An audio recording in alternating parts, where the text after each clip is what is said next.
یہ اس وقت کی بات ہے جب رسول اللہ صلی اللہ علیہ وسلم نے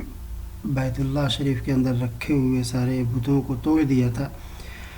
تو اس کے بعد کعبہ کے نام سے بنائے ہوئے بہت سارے بتکدے تھے جن کو توڑنے کے لیے الگ الگ ٹولیاں بھیجی ہیں۔ ایسے ہی یمن میں بھی ایک بتکدہ تھا جس کا نام الکعبۃ الیمنیہ تھا، اس کے اندر بت رکھا ہوا تھا ذو الخلصاء۔ اسے توڑنے کے لیے حضور اکرم صلی اللہ علیہ وسلم نے جریر ابن عبداللہ البجلی نام کے ایک صحابی رضی اللہ تعالی عنہ کو 50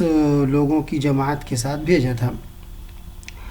اور جس وقت ان کو بھیج رہے تھے تو انہوں نے کہا کہ یا رسول اللہ میں گھوڑے کی پیٹھ پر صحیح سے بیٹھ نہیں پاتا ہوں۔ تو حضور صلی اللہ علیہ وسلم نے ان کو بٹھایا اور ان کو دعا بھی دی اور پھر وہاں سے بھیجا۔ وہ گئے، جا کر کے انہوں نے بتکدے کو جلایا اور ابو ارطات نامی ایک صحابی سے انہوں نے پیغام بھیجا کہ جا کر رسول اللہ صلی اللہ علیہ وسلم کو بتا دو۔